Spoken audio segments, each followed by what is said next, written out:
there was a young gardener named Cato, who had been given a small plot of land behind the monastery where he lived. He was eager, perhaps too eager, to prove himself. He wanted to grow the most beautiful roses in the entire region. He had seen the roses in the master's garden, huge blooms of deep crimson and soft pink that seemed to glow from within. Cato wanted that. He wanted it now. He planted his rose bushes with care. He watered them precisely. He fertilized the soil. He woke before dawn to check for pests, and stayed after sunset to whisper encouragement to the sleeping buds. Every morning, he would run to the garden and examine each plant, searching for any sign of progress. For weeks, nothing happened. The bushes were green and healthy, but there were no flowers, just tight, green buds that seemed to mock his impatience. Cato grew frustrated. He had done everything right. Why wasn't anything happening? He began to water more, thinking maybe they were thirsty. Then he watered less, thinking maybe they were drowning. He added more fertilizer. He moved a bush that was getting slightly less sun. Nothing worked. The buds remained closed, stubborn and silent. One morning, his frustration boiled over. He knelt in front of the largest bush, the one he had pinned his highest hopes on. There was a bud, plump and green, that seemed so close to opening. He could see a tiny sliver of red peeking through the tightly wrapped petals. It was right there. It was so close. Why wouldn't it just open? In a moment of impulsive madness, Cato reached out with his fingers. He gently tried to pry the petals apart. He thought he was helping. He thought he was giving it a little push, showing it the way. The bud resisted. He applied more pressure. The outer petals began to tear. He kept going, determined to force it open and reveal the beauty inside. Finally, with a soft, wet sound, the bud gave way. Cato pulled his hand back and looked. The flower was a mess.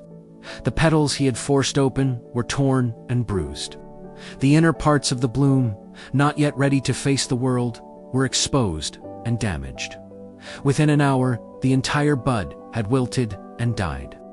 Cato stared at it, his heart sinking. He had killed the very thing he wanted to create. The master had been watching from the garden path. He walked over slowly and knelt beside the young gardener. He looked at the destroyed rose, then at Cato's anguished face. Without a word, he pointed to another bush nearby.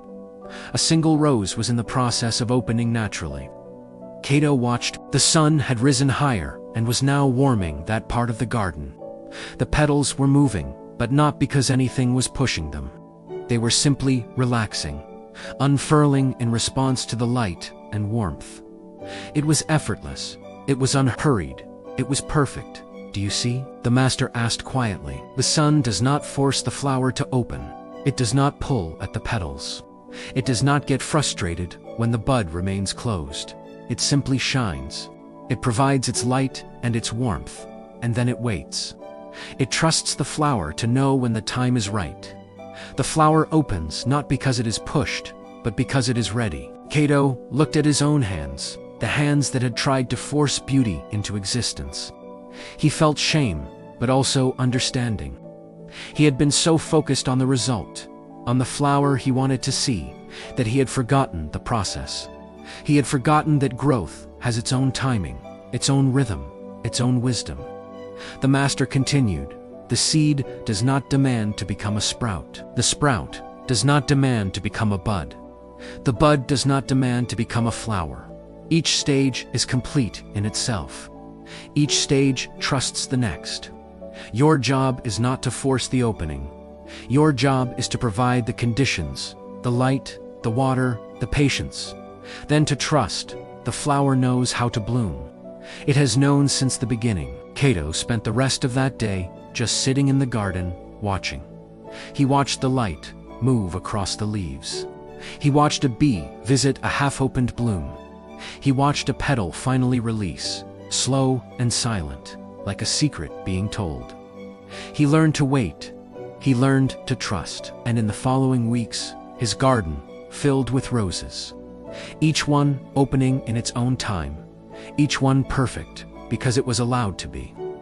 If you are forcing something in your life, a career, milestone, a relationship, a personal breakthrough, you are pulling at closed pedals. You are damaging the very thing you hope to create.